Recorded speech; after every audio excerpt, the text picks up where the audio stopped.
Bismillah, Assalamualaikum warahmatullahi wabarakatuh. Alhamdulillah hamdan katsiran tayyiban mubarakan fi kam yuhibbu rabbuna wa yarda. Asyhadu an la ilaha illallah wahdahu la syarika lah wa asyhadu anna Muhammadan abduhu wa rasuluhu la nabiyya ba'da.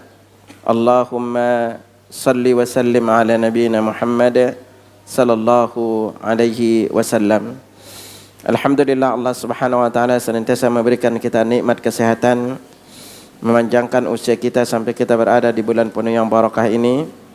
Dan semoga Allah Subhanahu wa taala memberikan kita kemudahan, kesabaran dan kesehatan agar kita bisa mengisi hari-hari kita di bulan Ramadan ini dan kita termasuk yang keluar dari Ramadan dalam keadaan dosa-dosanya diampuni oleh Allah Subhanahu wa taala.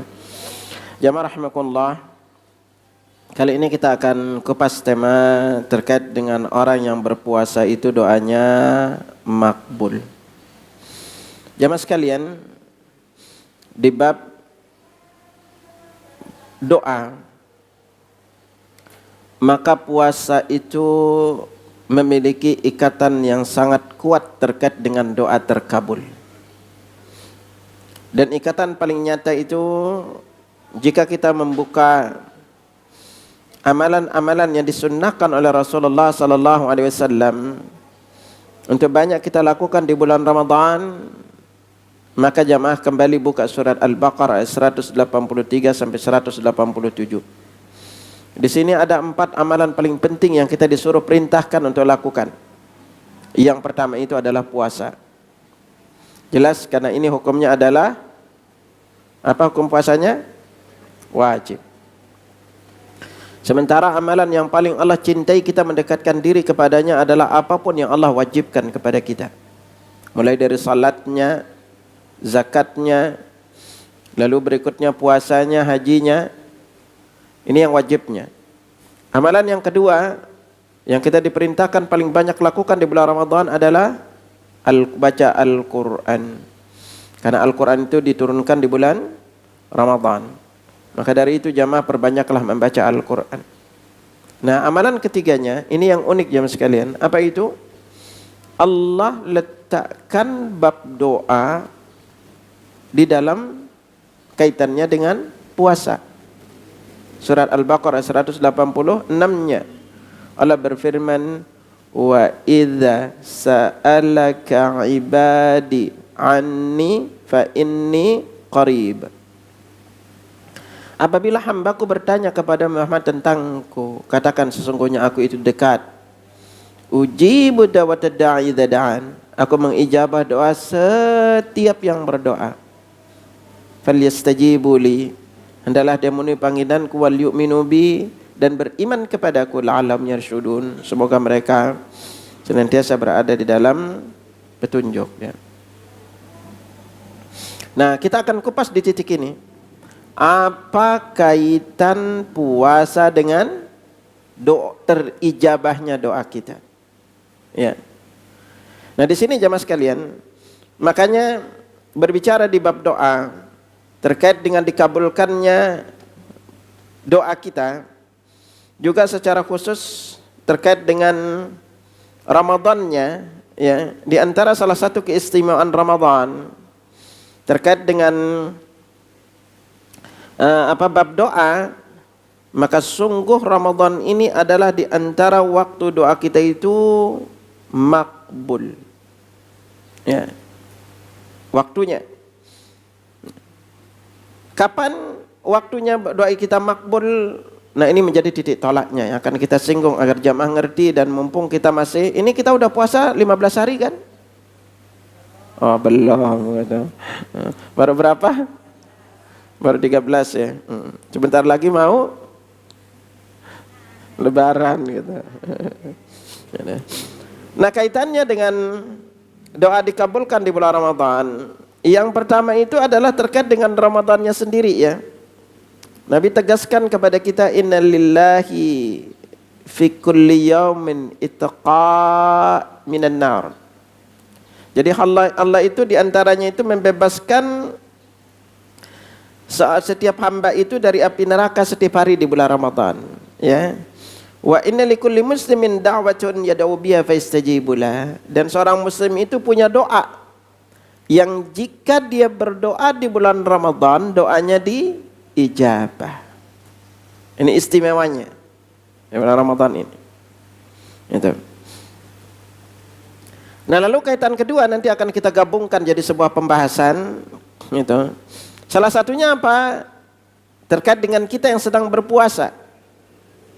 Yang Nabi SAW bersabda, ya, ini salah satu di antara hadis yang perlu jamaah pegang juga. Nabi bersabda yang diriwayatkan dari Abu Hurairah, "Thalathatun la turaddu da'watuhum." Ada 3 golongan orang yang doanya tidak ditolak. Yang pertama siapa? As-saim hatta yuftir. Orang yang berpuasa sampai dia berbuka. Riwayat lain mengatakan lis-saimi hina yuftir. Bagi yang berpuasa ketika dia berbuka. Ya. Nih, lalu al-imamul adil, pemimpin yang adil, wa da'watul madhlum, dan orang yang dizalimi. Nah, Allah lutkan di sini lewat doa orang yang yang pertama itu adalah orang yang berpuasa. Nah, kalau kita bertanya, kenapa orang yang berpuasa ini doanya makbul? Ada beberapa poin penting yang perlu jamaah ingat. Yang pertama itu karena dia sedang melaksanakan perintah Allah. Dan perintah ini sekali lagi hukumnya adalah wajib. Ya. Itu. Yang tadi Allah berfirman, ya ayyuhalladzina amanu kutiba alaikumus shiyamu kama kutiba alal ladzina min qablikum la'allakum tattaqun. Wahai orang-orang beriman, diwajibkan atas kalian berpuasa sebagaimana diwajibkan atas orang-orang sebelum kalian agar kalian bertakwa. Yang kedua, ingat di antara kita berpuasa ini penyebab terbesar Allah balas langsung pahala puasa. Penyebabnya apa? Yada'u syahwatahu wa ta'amahu li ajli. Karena dia meninggalkan syahwan dan makanannya karenaku. Ibu punya makanan di rumah, bisa aja kunci rumah masuk kotak, masuk kepalanya ke kulkas, nggak ada yang tahu, makan. Itu. Tapi kita tidak melakukan itu semua karena kenapa? Karena Allah. Dan yang paling kunci kita, kenapa kita tidak melakukan itu? Karena kita tahu Allah mengawasi kita. Dan ini adalah tingkatan takwa kepada Allah. Dan ingat, orang bertakwa itu ganjarannya nanti akan kita singgungkan apa? Diberi jalan keluar dari masalah hidupnya. Ini suatu saat nanti kita kupas ikatan takwa dengan apa puasa. Masya Allah, Bu. Luar biasa ikatan pengaruh rahasia. Kenapa kok puasa itu ujungnya adalah takwa? Kenapa kok ujungnya itu takwa? Gitu. Ini ikatan yang sangat luar biasa. Nah, jadi di sini kita belajar apa? Bahwa ketika kita puasa itu kita melakukan puasa karena kita melaksanakan perintah Allah. Makanya di siangnya kita puasa pun Nabi sabdakan kepada kita, man shoma ramadhana imanan wa ihtisaban. Barang siapa yang berpuasa Ramadan imanan. Iman itu artinya dia tahu itu perintah dari Allah. Lalu dia lakukan perintah itu dengan ihtisaban, diharapkan pahalanya dari Allah. Ikhlas dia lakukan karena Allah. Dia ikhlas menahan makan minumnya. Karena Allah dia lakukan itu, maka Allah juga ampuni dosanya.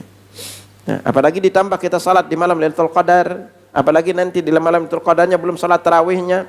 Nah, di sinilah makanya ini nanti akan ada kaitannya, akan kita rangkum. Kenapa orang berpuasa itu doanya makbul? Ya. Itu. Nah, maka dari itu sebelum kita menambah lebih rinci pembahasannya dan kapan-kapan waktu makbul berdoa di bulan Ramadan. Nah, titik waktu-waktu makbul berdoa yang akan kita singgung nanti ada di 4 titik. Yang pertama itu sepanjang puasa. Yang kedua kapan? Saat mau berbuka. Dan yang ketiga sepertiga malam terakhirnya ketika kita bangun sahur. Dan yang keempat malam Lailatul Qadar. Dan nanti akan kita singgung apa kaitannya dengan malam Lailatul Qadar, ya, agar kita ngerti bahwa ingat di antara yang bisa merubah takdir kita adalah doa. Yang bisa merubah takdir kita itu adalah doa. Dan ingat, nanti kita akan kaitkan juga bahwa malam perubahan takdir tahunan terjadi di malam Lailatul Qadar. Ini kaitannya akan kita gabungkan.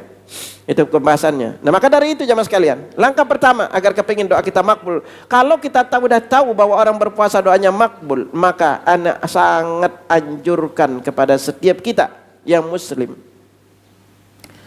punyalah doa khusus yang akan terus diminta sepanjang Ramadan, terutama di 4 waktu tadi. Ketika berpuasa, apalagi ditambah antara adzan dan iqamah, apalagi nanti ditambah hujan turun lagi. Ini kita lagi masih banyak turun hujan kan? Luar biasa kaitannya gitu kan. Makanya sekarang coba ibu-ibu jamaah silakan tulis 3 atau 5 hajat yang benar-benar ingin Allah kabulkan setelah Ramadan. 1, lunas hutang. Tulis lunas hutang. Iya kan? Utang ibu berapa itu ditulis dulu. Udah tulis belum? Gitu kan? Tulis mau lunas hutang apa enggak? Ya berarti ini enggak punya utang nih gitu kan. Yang kedua, mungkin hajatnya pingin umroh gratis bintang 5 gitu. Tulis. Yang tinggal angkat tangan nanti umroh gratis bintang 5 gitu kan. Yang ketiga, mungkin ibu punya anak yang belum menikah, doakan bu. Atau saat ini udah lulus SMA pengen masuk kuliah, atau udah menikah belum punya anak, doa bu. Atau ibu bisa fokus berdoa, yang dengkulnya sakit nggak sembuh-sembuh, angkat tangan bu. Ya Allah, aku pingin sholat itu dengan nikmat, dengkul sakit ya Allah. Atau ibu mungkin punya penyakit-penyakit tertentu yang saat ini belum disembuhkan, angkat tangan bu, minta kepada Allah. Itu. Dan yang paling kunci kita minta, berdoalah agar Allah berikan kita kesehatan, kesabaran, kemudahan untuk beribadah di bulan Ramadan. Karena bisa jadi ini Ramadan terakhir kali bagi kita. Andai ini Ramadan terakhir kali bagi kita. Ya. Nah ini makanya jamaah tulis ini. Dan makanya nanti di bab doa, yakini Allah akan ijabah doa kita. Jangan suka membatalkan doa sendiri. Apa maksudnya Ustaz? Ibu sekarang pengen umroh, gratis bintang 5. Udah angkat tangan berdoa, ya Allah aku pengen umroh gratis bintang 5 ya Allah. Udah selesai doa, timbullah keraguan. Emang bisa? Apa iya? Mana mungkin jadinya nggak diijabah doanya. Karena di antara persyaratan penting doa kita diijabah adalah at-thiqatu billah wal yaqinu bil ijabah. Jadi kita harus ada totalitas percaya kepada Allah, bahwa Allah akan memberikan yang kita minta, dan yakin doa kita itu dijabah oleh Allah, bahwa tidak ada yang mustahil bagi Allah selama hamba itu berbaik sangka kepada Allah. Karena Nabi ajarkan kepada kita, ana 'inda dhanni 'abdi bi, aku itu tergantung prasangkaan hambaku kepadaku. Maknanya apa? Kalau kita menyangka kita beramal, amal kita diterima, Allah terima. Kalau kita menyangka kita mohon ampun kepada Allah, Allah akan ampuni dosa kita, Allah akan ampuni dosa kita. Dan kalau kita menyangka kita berdoa kepada Allah, Allah mengijabah doa kita, maka Allah akan ijabah doa kita. Makanya tadi ingat surah Al-Baqarah 186 ya. Wa idza sa'alaka ibadi anni fa inni qarib. Makanya Allah mengatakan apa? Aku itu dekat. Dekatnya berapa? Tidak harus kita teriak-teriak kalau berdoa, karena Allah dekat kepada kita. Allah tegaskan kepada kita, wa nahnu aqrabu ilaihi min hablil warid. Dan kami dekat kepadanya dibanding urat nadi mereka sendiri. Allah dekat dengan apa? Yaitu mengijabah, melihat kita dengan ilmunya, mendengar ucapan doa permohonan kita. Makanya Allah akan ijabah doa kita. Nah maka dari itu jamaah sekalian, di puasa, karena siangnya kita berpuasa, maka rajin-rajinlah berdoa kepada Allah. Makanya kalau kita punya hajat tertentu yang terus kita minta sepanjang siang. Bayangkan 30 hari kita berpuasa lalu kita nggak punya hajat tertentu, unik bu. Kita nggak akan semangat meminta kepada Allah. Dan kenapa kita kalau udah siangnya terus berdoa kepada Allah, Karena kita sedang berpuasa, sedang melaksanakan perintah Allah. Kita ninggalkan makan minum syahwat karena Allah, karena taat melaksanakan perintah Allah. Ini diantara penyebab doa kita diijabah oleh Allah, karena kita berada dalam ketaatan kepada Allah. Itulah mengapa orang yang menunaikan haji doanya lebih diijabah kepada Allah. Kenapa? Satu, dia meninggalkan keluarganya, dia mengeluarkan biaya untuk menunaikan haji.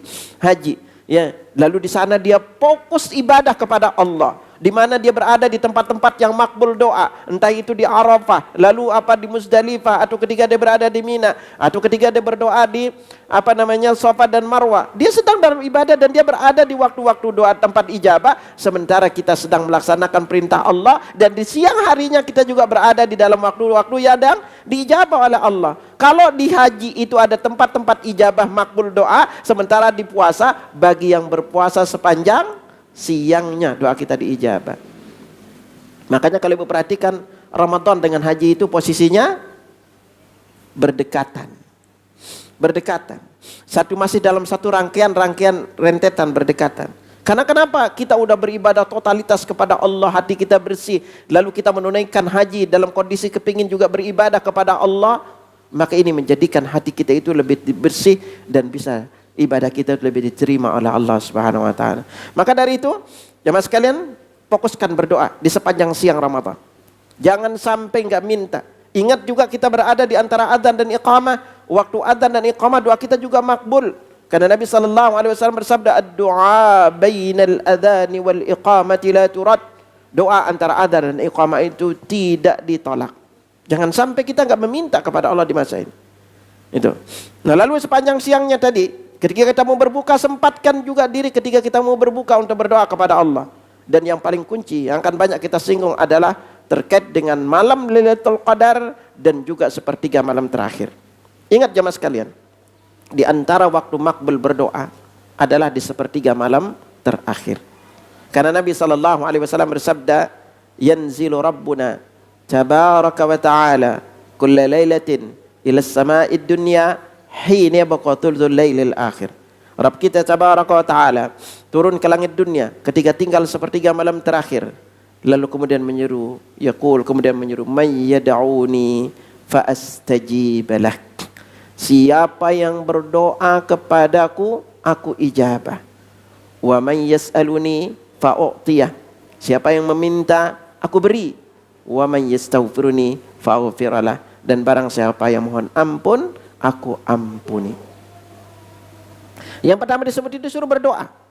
Dan kita enaknya di bulan Ramadan ini setiap malamnya bangun.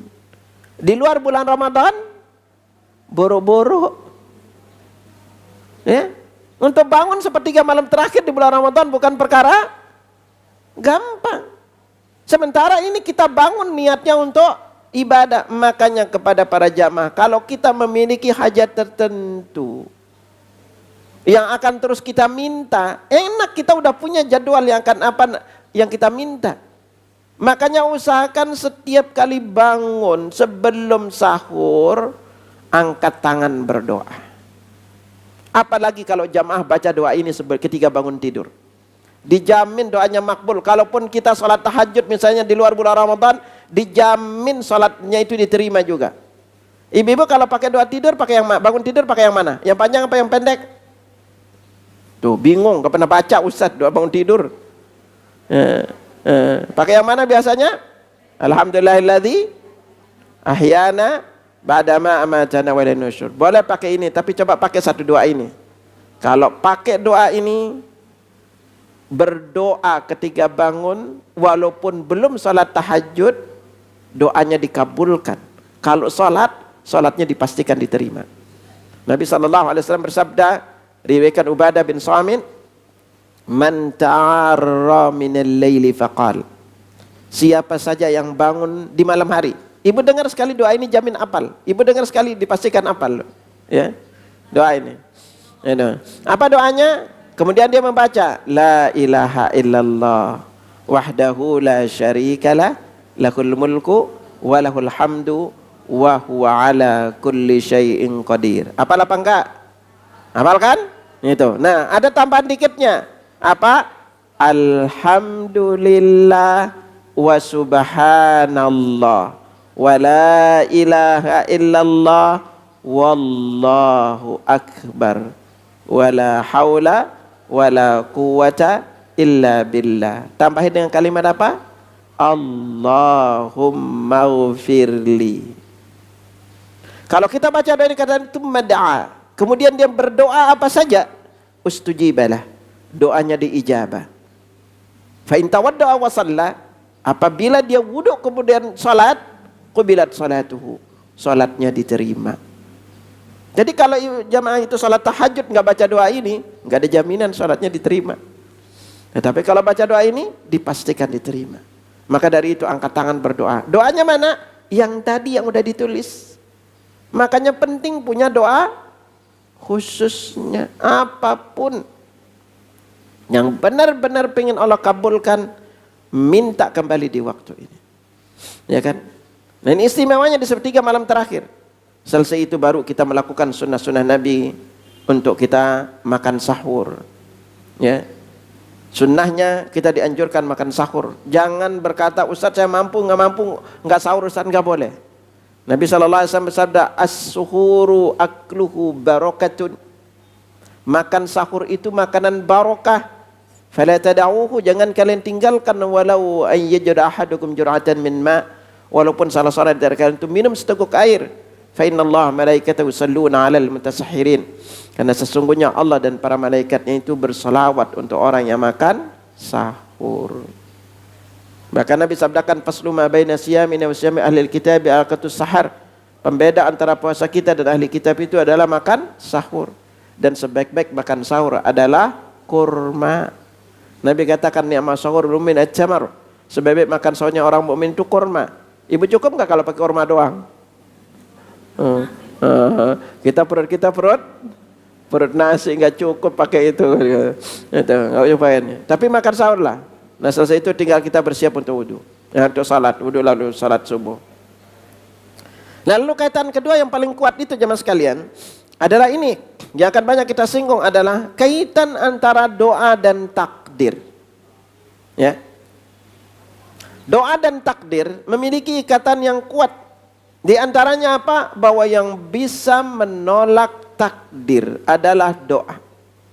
Maka Nabi SAW bersabda, la yaruddul qada illa du'a.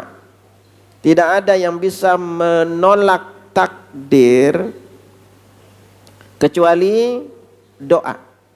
Ya. Wala yazidu bil umri illa al bir. Dan tidak ada yang bisa menambah panjang umur itu kecuali kebaikan. Maknanya apa? Ya al-amru muqaddar. Dia perkara-perkara itu sudah ditakdirkan. Ya, faddu'a yakunu saban fi adami nuzulil bala'il muqaddar lidzalika sas. Jadi doa itu bisa jadi menjadi penghalang atau sebab musibah, bencana, bahaya tidak turun kepada seorang. Dan kalaupun dia turun, ar-radduhu menolak maknanya at-tahwin wa at-takhfif ma nazala 'anil 'abdi minhu, atau diringankan dari akibat musibah bencana yang akan menimpa seorang hamba. Efeknya itu diringankan. Jadi bisa jadi bencana itu. Makanya kalau kita lihat di bab doa jemaah sekalian, doa dan bencana itu Nabi katakan, Nabi sabdakan juga pada kita, ad-du'a yanfa'u mimman nazala wa mimman lam yanzil. Doa itu bermanfaat sebelum atau setelah terjadinya bencana. Ya, jadi kalau bencana itu misalnya seorang hamba ditakdirkan berdoa, lalu Allah ketika doanya lebih kuat, maka doa itu bisa menolak bencana. Dan yang kedua, kalau doanya lebih lemah dibanding bencana, maka terjadilah bencana, tetapi doa itu meringankan efek yang lebih besar dari bencana tersebut. Dan yang ketiga adalah doa dan bencana terus saling kejar-kejaran sampai dengan hari kiamat, mana yang lebih kuatnya. Ini. Makanya di sini kalau kita belajar, bisa jadi Allah takdirkan kita akan ada musibah, bencana di dalam kehidupan kita beberapa tahun, puluh tahun ke depan. Tetapi Allah takdirkan kita berdoa. Dari sekarang ibu terus berdoa. Contoh misalnya ketika ibu keluar rumah, mungkin ibu gak pernah berdoa, tetapi setelah belajar, tahu kita ketika keluar rumah berdoa. Apa doa keluar rumah? Bismillahi tawakkaltu 'ala Allah, la haula wala quwata illa billah. Lewat doa ini Allah hindarkan kita dari musibah. Ya. Gitu. Nah, ini di antara doa. Dan kita masuk di kaitan antara doa dan Lailatul Qadar, ya. Nah, Lailatul Qadar jamaah sekalian, di antara makna Lailatul Qadar dari 3 makna. Makna pertama itu adalah malam kemuliaan. Makna yang kedua itu adalah malam yang sempit di mana para malaikat turun, tanazzalul malaikatu warruh. Pada malam Lailatul Qadar itu malaikat dan ar-ruh turun, yaitu malaikat dan Jibril turun, sehingga bumi itu menjadi sempit. Dan yang ketiga makna Lailatul Qadar itu adalah malam perubahan takdir. Malam perubahan takdir. Dan yang perlu kita ingat baik-baik terkait dengan malam Lailatul Qadar ini, ya, Allah tegaskan pada kita, Lailatul Qadar sekali lagi adalah malam dicatatnya takdir tahunan. Artinya apa? Apa yang akan terjadi dalam hidup kita 1 tahun berikutnya itu ditentukan di malam Lailatul Qadar. Sampai Ibnu Abbas berkata yang haji tahun ini ditentukan di malam Lailatul Qadar. Makanya Allah berfirman dalam surah Ad-Dukhan ayat 4-nya, fiha yupraqu kullu amrin hakim. Pada malam itu dijelaskan segala urusan dengan penuh hikmat. Ibnu Katsir berkata dalam kitab tafsirnya menerangkan bahwa pada malam Lailatul Qadar akan dirinci di Lauhul Mahfuz mengenai penulisan takdir dalam setahun. Juga akan dicatat ajal dan rizki, dan juga dicatat segala sesuatu hingga akhir dalam setahun. Demikian diriwayatkan dari Ibnu Umar, Abu Malik, Mujahid dan Dhahak dan ulama salaf lainnya. Namun di sini Imam Nawawi menegaskan maknanya adalah bahwa catatan takdir tahunan tersebut saja tentu saja didahului oleh ilmu dan penulisan Allah.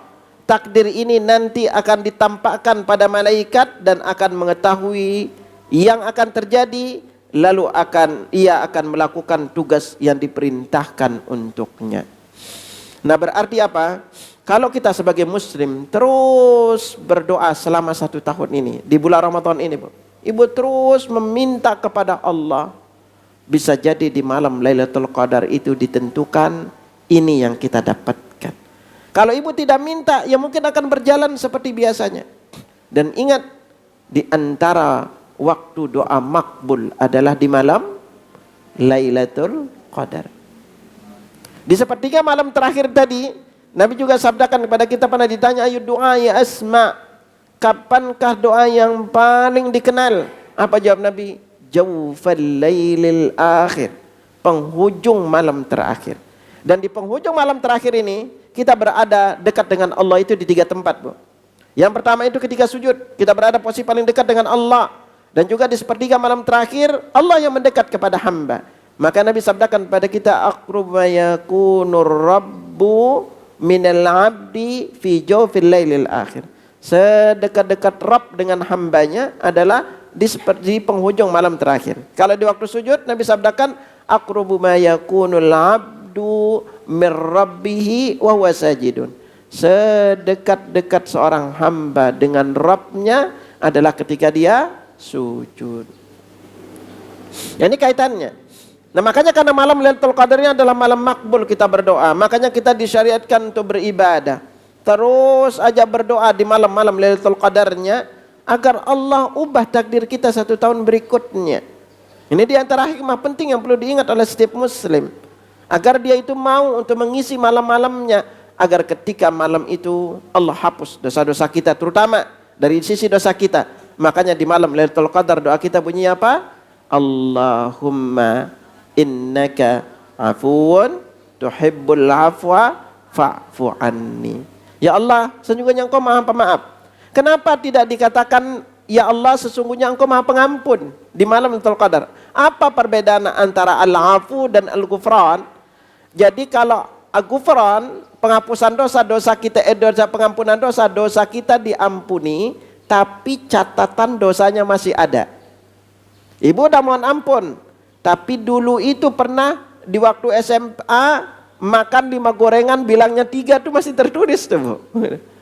Karena belum diampuni. Tapi kalau kita mengatakan al-afu itu maknanya dosanya diampuni plus catatan takdir dosa itu, catatan dosa itu dihapus oleh Allah Subhanahu wa taala. Makanya kita minta selama 1 tahun terakhir dari dosa kita itu dihapus. Makanya kita dianjurkan sering-sering membaca Allahumma innaka afuwun tuhibbul afwa fa'fu anni. Belum lagi ketika kita puasa, dosa-dosa kita yang dulu juga dihapus. Ketika kita salat malam tarawih, juga dosa-dosa kita dihapus. Ketika kita salat di malam Lailatul Qadar, juga dosa-dosa kita dihapus. Karena memang dari satu puasa, dari Ramadan ke Ramadan berikutnya juga penghapus dosa. Maka Nabi sallallahu alaihi wasallam bersabda, "Shalawatul khams," salat 5 waktu. Wal jum'ah ilal jum'ah. Satu Jumat ke Jumat berikutnya. Wa Ramadan ila Ramadan. Satu Ramadan ke Ramadan berikutnya. Mukaffiratun ma bainahun. Menghapus dosa yang terjadi di antara keduanya. Idza tanabal kabair, selama dia menjauhi dosa besar. Jadi sungguh makanya Ramadan ini bulan pengampunan dosa. Dari mana dosa kita diampuni? Yang pertama itu adalah dari Ramadan ke Ramadan berikutnya. Lalu dari kita puasanya. Lalu berikutnya itu ketika kita salat tarawihnya. Berikutnya ketika kita salat di malam Lailatul Qadarnya. Makanya semua hadis ini 3 ini Nabi katakan man shoma ramadhana imanan wahtisaban ghufira lahu ma taqaddama min dzambi. Terkait dengan puasa salat tarawih Nabi bersabda man qama ramadhana imanan wahtisaban ghufira lahu ma taqaddama min dzambi. Di malam Lailatul Qadar lafaznya mirip man qama Lailatul Qadri imanan wahtisaban ghufira lahu ma taqaddama min dzambi. Makanya pengampunan dosa itu akan terjadi karena iman. Iman itu sekali lagi dia lakukan itu karena bertahu itu perintah dari Allah. Lalu dia jalankan dengan ikhlas perintah tersebut. Tidak ada niat lain dia puasa. Dia enggak kepingin puasa karena kepingin langsing.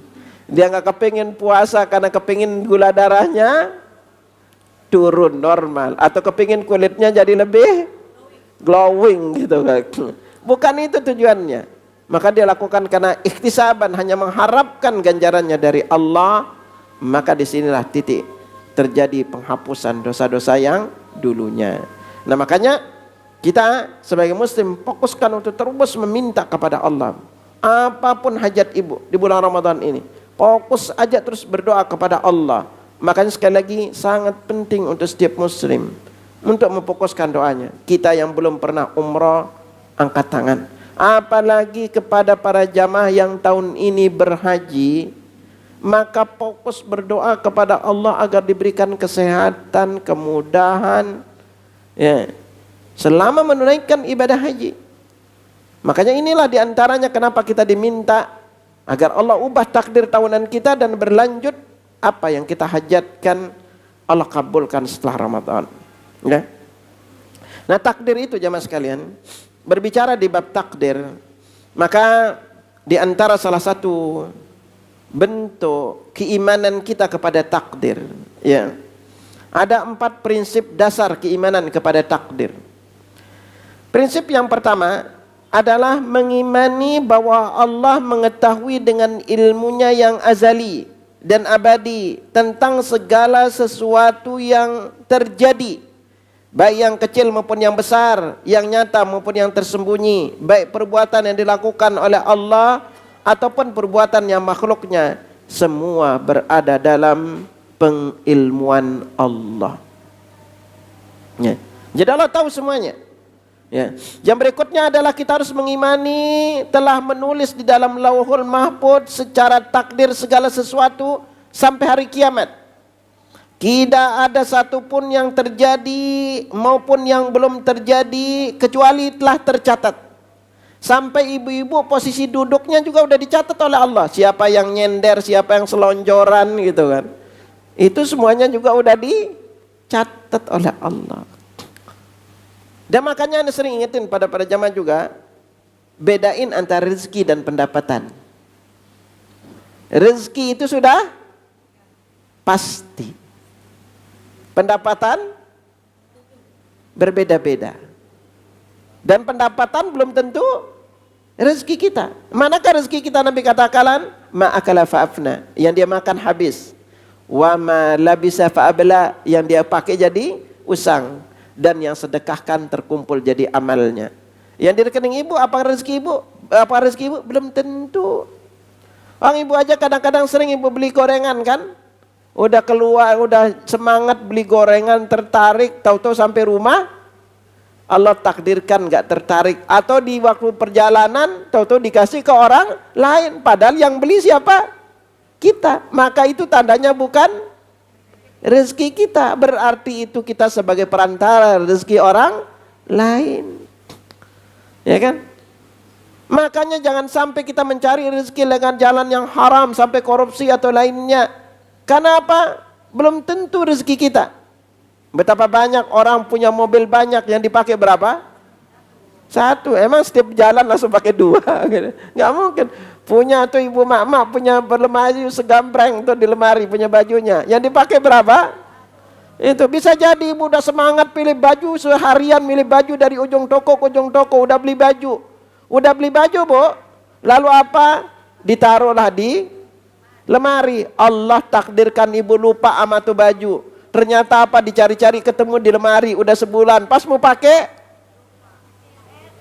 kekecilan.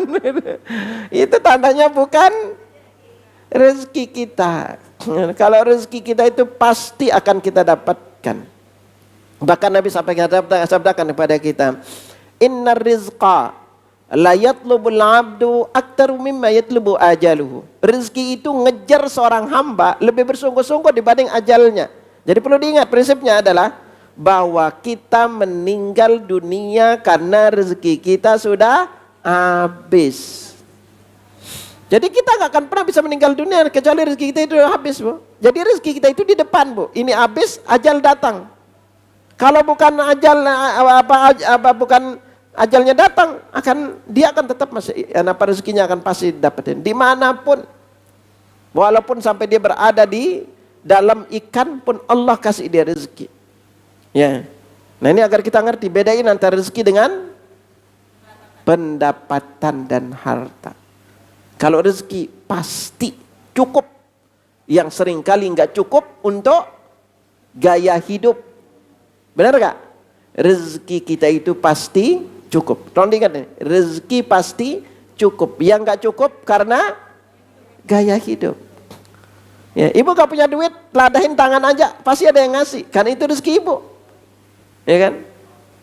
Nah ini dari bab di rezeki. Nah karena itu kita beriman kepada takdir Allah. Bahwa apapun itu sudah dicatat oleh Allah Subhanahu wa taala di dalam Lauhul Mahfuz. Dan yang ketiga adalah apa itu? Yaitu mengimani bahwa kehendak Allah meliputi segala sesuatu.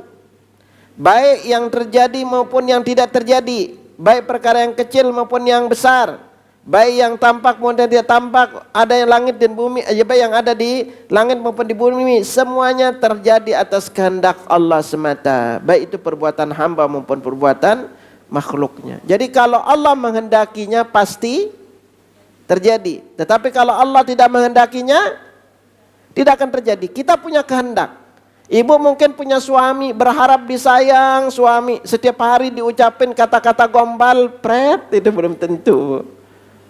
Ibu berharap punya anak itu soleh-soleha, tapi Allah takdirkan belum tentu. Kita punya kehendak, tapi Allah juga punya kehendak. Dan apa yang dikehendaki Allah pasti terjadi. Tapi yang kita kehendaki belum tentu terjadi. Dan di balik tidak terjadinya itu pasti ada hikmah. Lebih baik. Makanya takdir itu selalu baik. Islam tidak mengenal dengan kalimat takdir itu kejam. Enggak, tidak boleh kita. Semua takdir Allah itu baik. Ada hikmah di balik itu semua.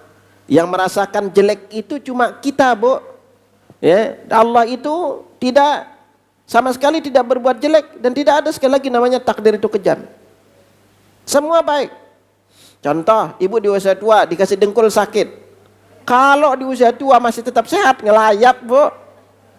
Sehingga di usia tua dengkulnya sakit, diingetin apa? Pilih kemana akan ngelangkah. Jadi ibu nggak mau ngelayap kemana-mana, tinggal duduk di majelis taklim, selonjoran aja pahalanya udah gede, Bu. Ibu duduk selonjoran di majelis taklim sambil dengerin, ngerti nggak ngerti, pokoknya dengerin. Walaupun dicatat belum tentu pernah dibuka gitu. Udah dibuka bingung apa isi tulisannya gitu kan. Itu, ya kan? Nah ini sehingga kalau Allah takdirkan kita kaya, Bu, belum tentu baik untuk kita. Makanya Allah sampai tegaskan kepada kita, walau basatallahu rizqa li'ibadihi labaghaw fil ardi. Seandainya Allah melapangkan rezeki untuk semua hambanya, pasti mereka akan membuat kerusakan di bawah bumi. Walakin yanzilu biqadari ma yasha. Tapi Allah menurunkan rezeki itu sesuai dengan yang Dia kehendaki. Makanya dengan kita memiliki rezeki sedikit, kita jadi lebih banyak bersyukur. Mau gunakan untuk perkara-perkara yang tidak baik, kita memikir. Orang-orang punya rezeki sedikit, pinginnya pergi umrah, yang kaya raya ngelayapnya kemana, Bu?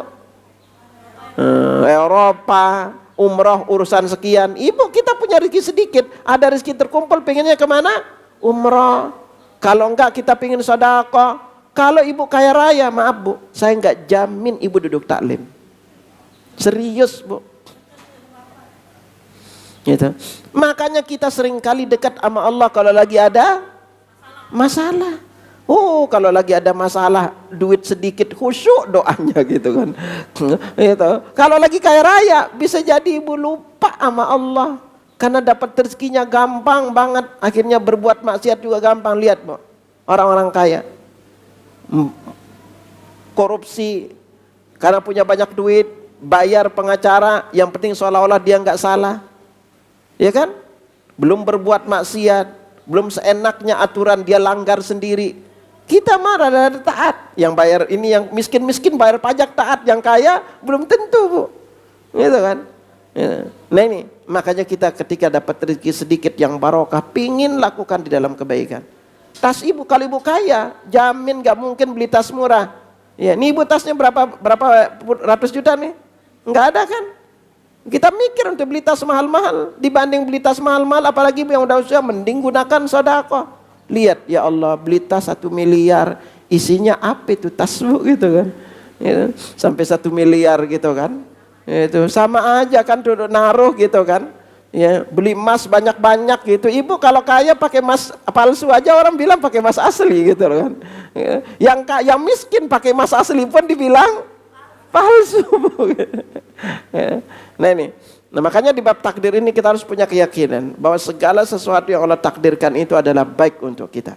Sakit Allah takdirkan kita sakit, bisa jadi ini. Makanya Nabi sampai sabdakan kepada kita, diriwayatkan dari Anas bin Malik, ajibtu lil mu'min, sungguh aku takjub dengan seorang mukmin. Bilangnya mukmin bukan muslim. Kenapa? Innallaha la yaqdi lil mu'mini qada'an illa kana khairan lahu. Tidaklah sesungguhnya Allah tidaklah menakdirkan sesuatu untuk seorang mukmin melainkan pasti itu terbaik untuknya.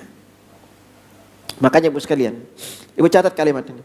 Kalau ibu-ibu kepingin hidup selalu bahagia, selalu tenang, tidak mudah bersedih, tidak mudah kecewa, ingat 3 kalimat ini, Bu. Ya. Syekhul Islam Ibnu Taimiyah berkata, di antara penyebab seorang mukmin itu bahagia, apa? 1, idza an'ama syakara. Kalau dia diberi nikmat, dia selalu bersyukur. Apapun nikmatnya, bukan masalah banyaknya. Ibu bisa selonjor, bisa nyender, bisa tidur, itu juga nikmat, Bu. Nah, apalagi tidurnya di majelis taklim lebih khusyuk lagi gitu loh kan. Nyender hilang aja ingatan gitu loh kan. Gitu. Kita dikasih nikmat, kesehatan apapun. Makanya lihat orang berpuasa itu bahagianya kapan? Mau berbuka aja bahagia. Walaupun berbukanya dengan seteguk air. Lihat Nabi SAW itu buka puasanya sederhana. Makanya ibu jamaah, ini mumpung kita masih di puasa, kalau kepingin puasanya lebih barokah, contoh berbukanya Nabi. Diriwayatkan dari Anas bin Malik, Anas berkata, karena Nabi SAW yuftiru ar-rutabatin qabla yusalli. Nabi itu biasa berbuka dengan beberapa biji korma basah sebelum salat. Bilangnya beberapa biji korma basah, tidak disebut ganjil, Bu.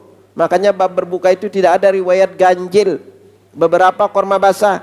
Fa in lam takun rutabatun fa ala tamarat. Kalau enggak beliau mendapatkan kurma basah, kurma kering. Kalau enggak dengan seteguk air, itu runutannya. Kurma basah, kurma kering, air. Makanya tidak kita pernah dapatin riwayat 9 kali Nabi puasa, beliau itu setiap berbuka pakai lontong, es buah, gorengan, kolak gitu. Enggak ada riwayat, Bu. Gitu. Nah, Ustadz kan kurma itu sunnah, gorengan wajib. Itu ini yang lebih repot, ini gorengannya wajib, gorengan sunnah. Contohlah Nabi, jangan mewah-mewah berbuka puasa, mending kelebihannya ibu sedekahin. Jangan sampai di rumah gorengan, lontong selalu siap, kurma ya nggak ada, Bu. Ini kita yang keliru, karena kita disuruh berbuka puasa disunahkan pakai kurma, sahur juga kita disunahkan pakai kurma. Gitu. Ya. Nah, jemaah sekalian, setelah kita tahu kenapa kaitan antara puasa dengan Ramadan itu sangat erat kaitannya untuk doa kita terkabul, maka kita perlu perhatikan adab dan syarat doa terkabul. Anda singgung beberapa sekilas agar kita menjadikan ini sebagai di antara permintaan yang akan terus kita minta. Ingat jemaah sekalian, berbicara di bab doa, ada 6 perkara penting yang harus, ada 7 paling tidak perkara penting yang harus kita pelajarin di bab doa agar kita semangat berdoa. 1, pelajarilah apa keistimewaan berdoa. Yang kedua, doa itu punya syarat-syarat dikabulkan. Yang ketiga, doa itu punya adab-adabnya, ya, yang harus kita penuhi. Itu. Lalu berikutnya, doa itu punya pembukaan dan isi. Ya. Karena ada di antara pembukaan, kalau kita tidak buka doa bisa juga kita tidak dikabulkan. Lalu doa itu punya waktu dan tempatnya. Ada juga doa itu punya orang-orang yang doanya terkabul. Seperti kita lagi puasa ini, doa kita makbul. Doa orang tua untuk anaknya makbul. Tapi tidak ada riwayat doa anak yatim makbul. Kadang-kadang zaman itu kenapa undang anak yatim? Kan kalau doain doanya makbul. Nggak ada riwayat bahwa anak yatim itu doanya makbul. Kebanyakan anak yatim rada-rada bandel gitu. Itu ngeyel itu ya, nggak ada riwayat doa anak yatim itu makbul. Lalu diantaranya yang perlu kita perhatikan penghalang terkabulnya doa. Nah, di antara penyebab terbesar doa kita dikabulkan oleh Allah adalah thiqatu billah wal yaqinu bil ijabah. Thiqah itu maknanya tidak ada keraguan. Ya. Ilmu yakin, yakin totalitas. Sebagaimana Allah katakan meninggal itu yakin. Ya. Itu. Wa'bud rabbaka hatta ya'tiyakal yaqin.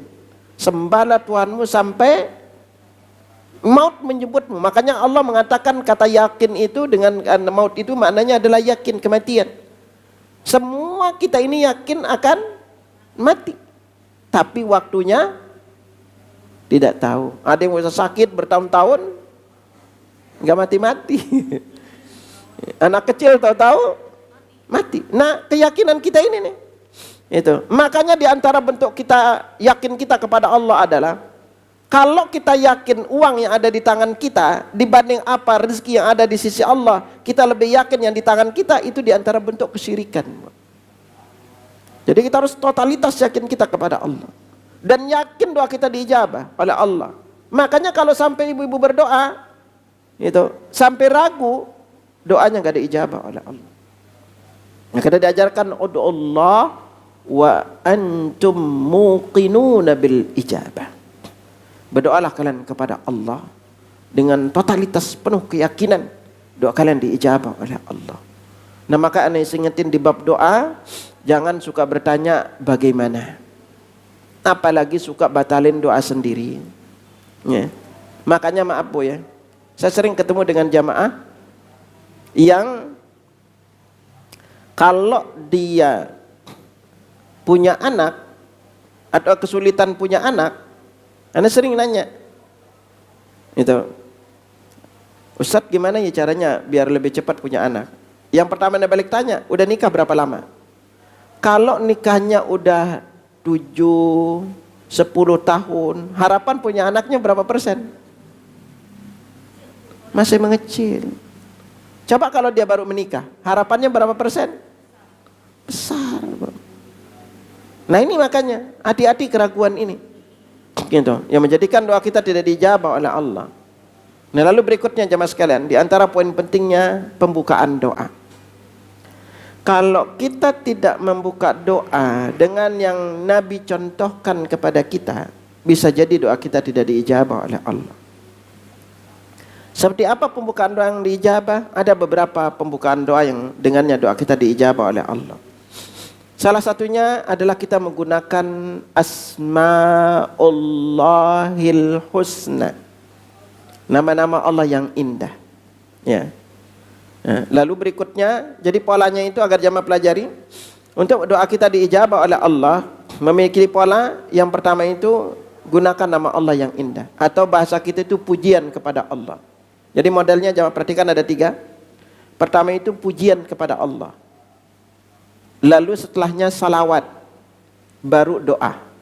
Jadi pujian, salawat, doa. Model yang kedua, pujian, salawat, doa, salawat. Bingung? Tambahin dengan salawat lebih banyak. Jadi tadi apa yang kedua? Pujian, salawat, doa, salawat. Yang ketiga, pujian, salawat, doa, salawat, doa, salawat. Nah, di antara doa itu kita baca salawat. Ini yang lebih kuat, sebagaimana dikatakan oleh Syekh Ibnu Taimiyah, ya. Nah, lalu pujiannya itu seperti apa? Ada beberapa contoh pujian di dalam doa yang perlu untuk kita baca. Salah satunya yaitu yang paling gampang ya, yaitu membuka nama doa dengan doa Nabi Yunus alaihissalam. Ya, bunyinya apa? La ilaha illa anta subhanaka inni kuntu minal zalimin. Ya, ini kita bisa buka doa ini. Karena Nabi SAW bersabda, da'watu dhinnun idza wa fi batnil hut. Doa Dhunnun alaihissalam ketika dia berdoa di dalam perut ikan, la ilaha illa anta subhanaka inni kuntu minal zalimin. Ya. Nabi lalu lanjutkan, lam yad'u biha rajulun muslimun fi syai'in qattu illa istajaba Allahu lah. Tidaklah seorang muslim berdoa dengan doa ini dalam suatu urusannya, melainkan Allah pasti ijabah doanya. Jadi ini terus baca selawat, terus baru berdoa. Nah, di antara model yang kedua itu kita buka dengan nama pembukaan Asma'ul Husna.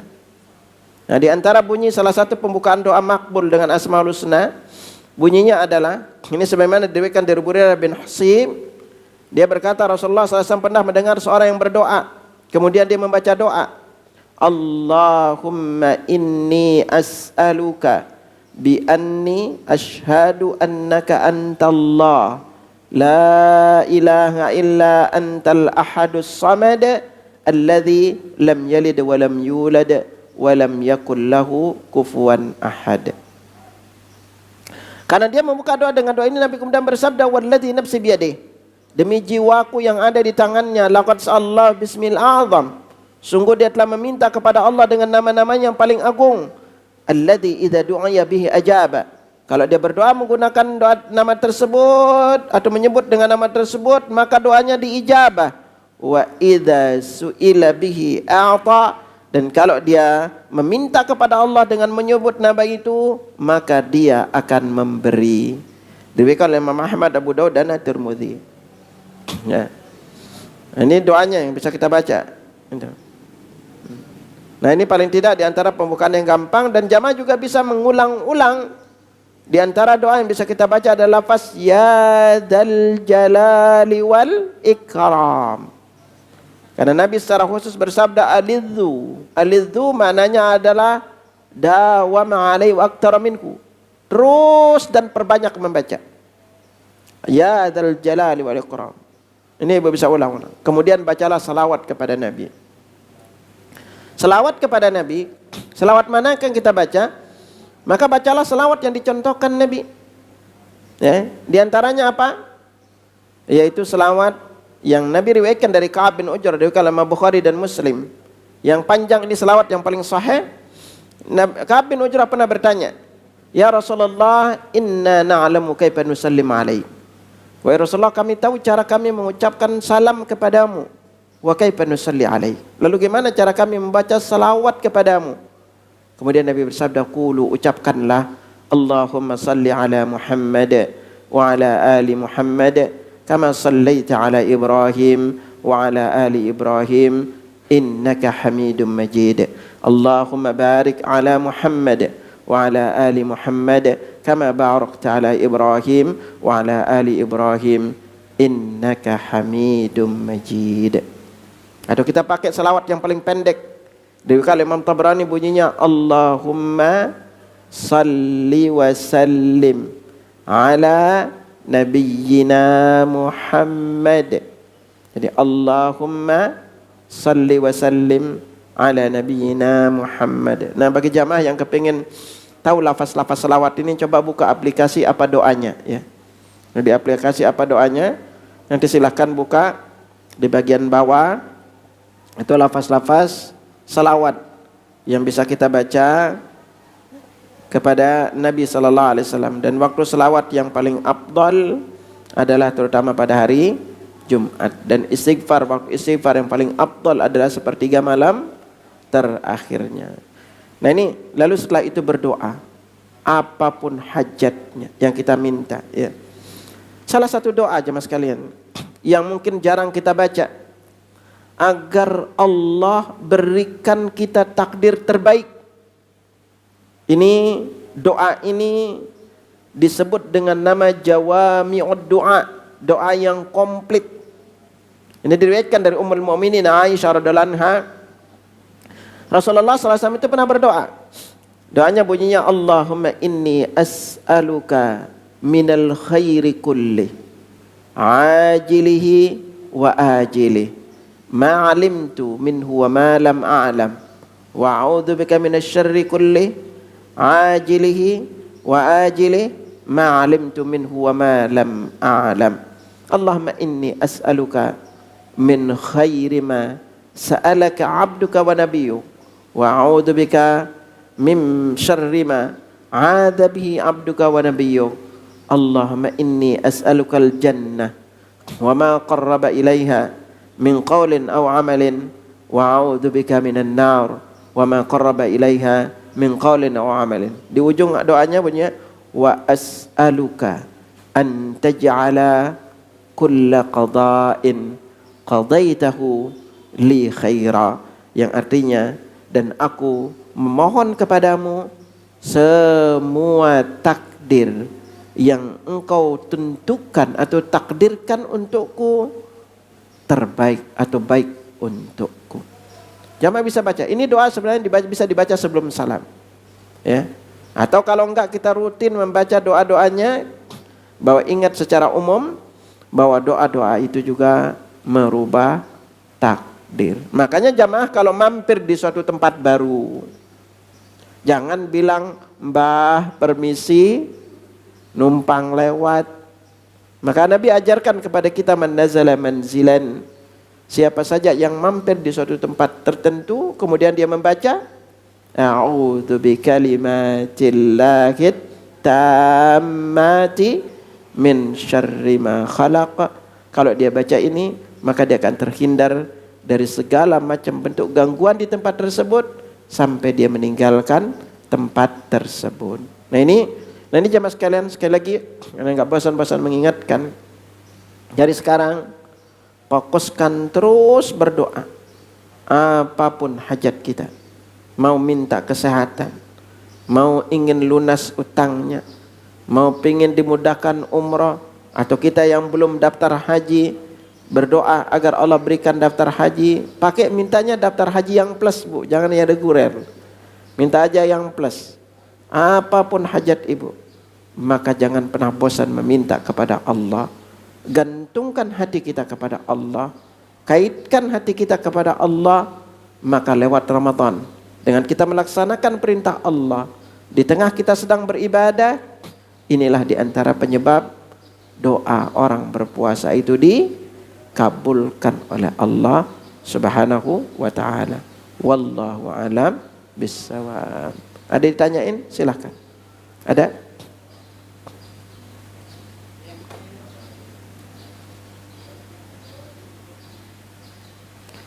Silahkan kalau mau bertanya terkait dengan Ramadan juga. Ya.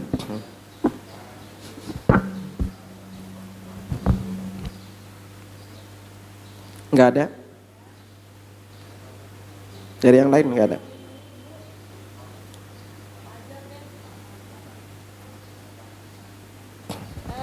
Itu Ustadz, doa merubah takdir yang Allahumma in kunta kata Betani yang Gimana? Waktu itu saya pernah yang Apa bunyinya?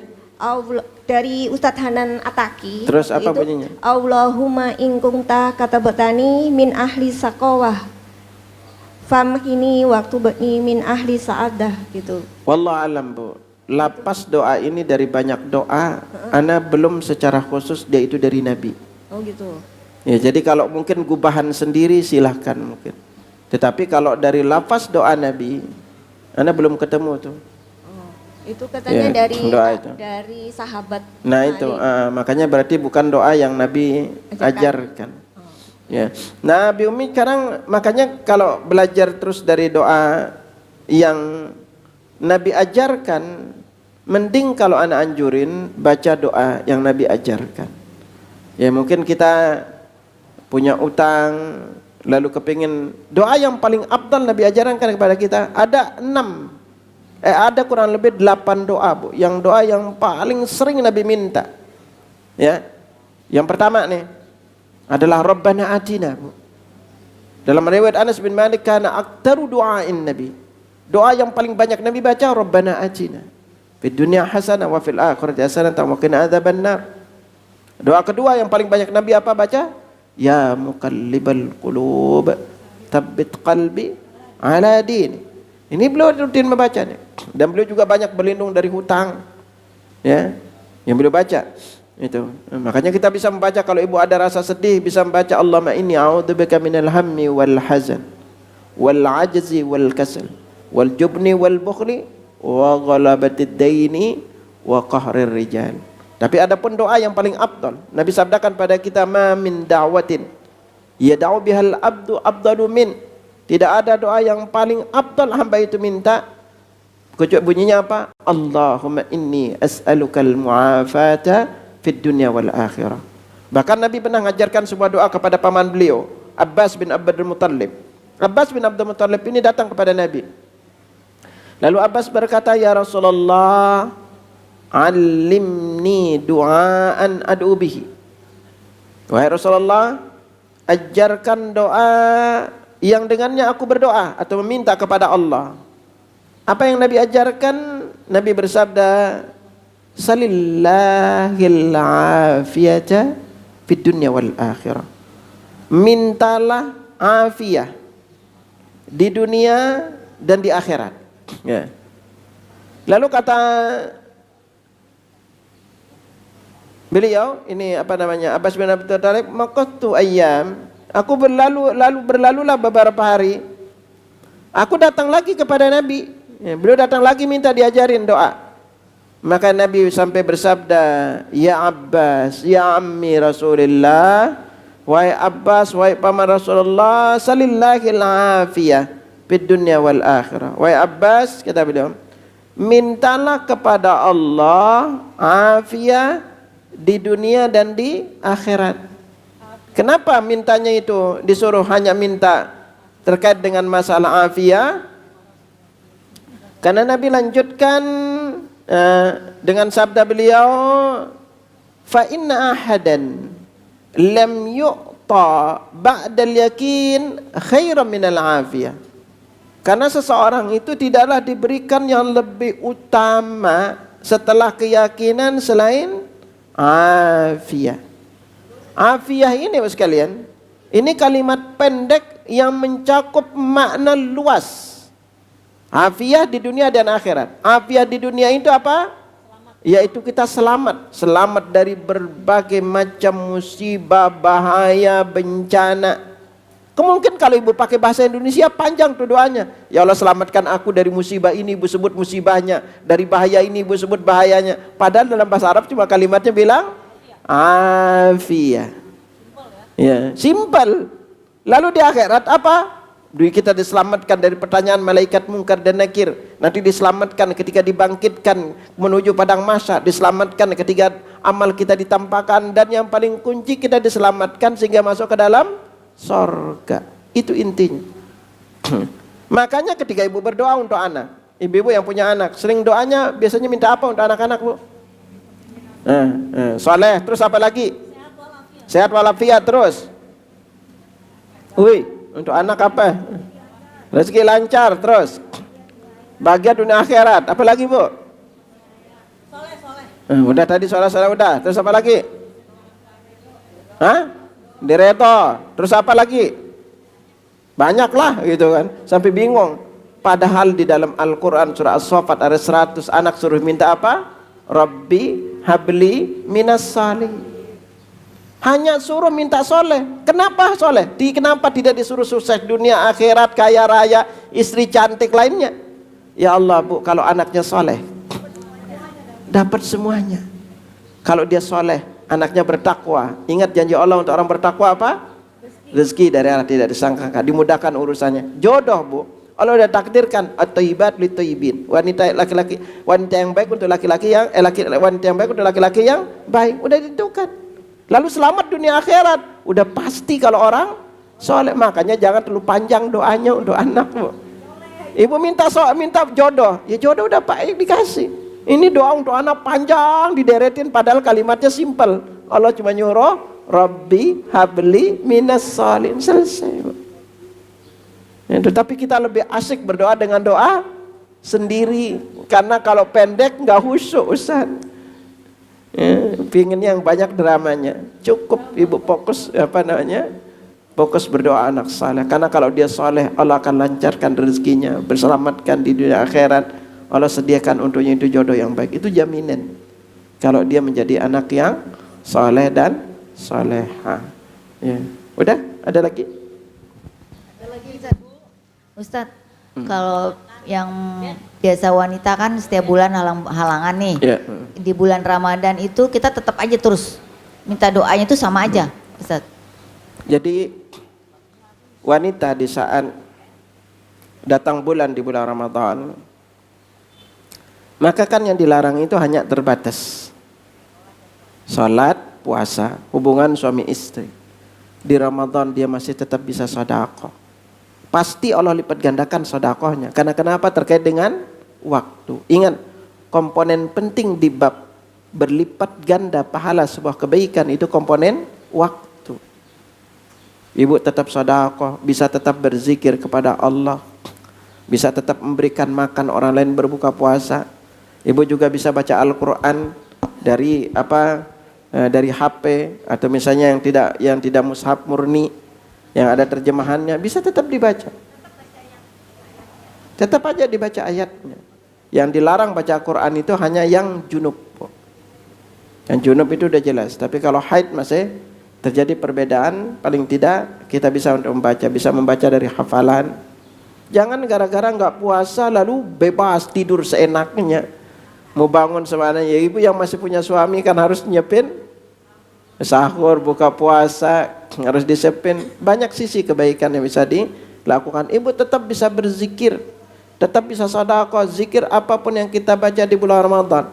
Berapapun banyak sedekah yang dikeluarkan, semuanya Allah lipat gandakan pahalanya. Karena ini komponen waktu. Di malam Lailatul Qadar sama juga. Ibu terus saja berdoa juga. Ya, ketika turun hujan angkat tangan berdoa. Dan ibu karena ibu gak puasa jadi doanya berbeda. Tapi sepertiga di antara berdoa kita bisa manfaatkan antara azan dan iqamah. Ibu dengar azan doa aja. Atau misalnya ketika turun hujan, bisa juga hari Rabu dari selesai zuhur sampai asar, atau hari Jumat dari selesai sore sampai matahari terbenam. Nanti di malam Lailatul Qadar beribadah aja. Ibadah apa? Bisa zikir, bisa salawat, sedekah. Yang penting di malam Lailatul Qadar jangan ngerumpi, Bu. Kalau ibu ngerumpi apa lagi gosip, dosanya kayak gosip 1000 bulan. Kena dosanya kalau ibu gosip. Jadi apapun kebaikan yang kita lakukan di malam Lailatul Qadar dilipat gandakan, sebagaimana juga dosa dilipat gandain juga. Gitu. Iya. Silakan nanti kalau turun hujan ibu bisa berdoa. Tapi kalau yang puasa jelas doanya lebih makbul. Ya. Ada lagi? Assalamualaikum Ustaz. Waalaikumsalam. Ustaz mau tanya, kalau selama ini saya ngerjain tarawih tuh malam Ustaz sengaja jam 2. Ya. Jadi malamnya saya jam 9 tuh udah tidur, terus jam 2 baru tarawih. Itu tujuannya sih supaya ngebiasain sampai Lailatul Qadar. Apa boleh kayak gitu terus Ustaz? Atau lebih baik sih jam setelah Isya kita sholat tarawih lalu malamnya lanjut dengan tahajud Ustaz? Ya, ya bismillah Bu. Memang paling abdal kita lakukan itu malam Bu. Tapi kalau kita tidak yakin bangun, mending di awal. Makanya kalau sering kita dengar kata sholat malam dengan tahajud. Kalau di luar Ramadan, sholat malam dikatakan sholat malam karena kita lakukan di awal Bu. Dikatakan tahajud kalau kita tidur dulu. Nah kalau tidur dulu baru disebut dengan nama tahajud. Nah di Ramadan, tarawih itu termasuk sholat malam karena dilakukan di awal waktu. Nah kalau ibu merasa yakin bangun di sepertiga malamnya, silahkan bisa sholat di sana di waktu itu. Karena bagaimanapun wanita lebih afdal sholat di rumah. Kalau ibu misalnya hafalannya sedikit, mau malam setiap malam sholat bacanya trikul aja, mending baca dari HP Bu. Boleh dari Al-Quran baca, tapi jangan sampai nanti kalau ada yang nelpon diangkat, maaf lagi sholat gitu. Ya, bisa baca dari Al-Quran. Paling afdal sepertiga. Tapi kalau ibu udah tahajud, udah salat tarawih bersama imam, lalu ibu pulang, apakah bisa kita salat lagi? Silahkan. Tapi kuncinya jangan salat witir 2 kali dalam semalam. Jadi saya niatnya salat tahajud atau salat tarawih Ustaz? Sama Bu. Itu tinggal waktunya yang dilakukan. Karena kalau di Ramadan itu Nabi kan lakukan sepertiga malam terakhir. Jadi sama Bu. Sama namanya salat malam atau tahajud. Itu bisa kita lakukan. Mau awal silakan pilih waktu aja Ibu. Kalau ibu yakin bangun di sepertiga malam terakhir, itu lebih afdal untuk lakukan, ya. Barakallahu fiik Ustaz. Baik, kita cukupkan dulu sampai di sini. Subhanakallahumma wa bihamdika asyhadu an la ilaha illa anta astaghfiruka wa atubu ilaik. Assalamualaikum warahmatullahi wabarakatuh.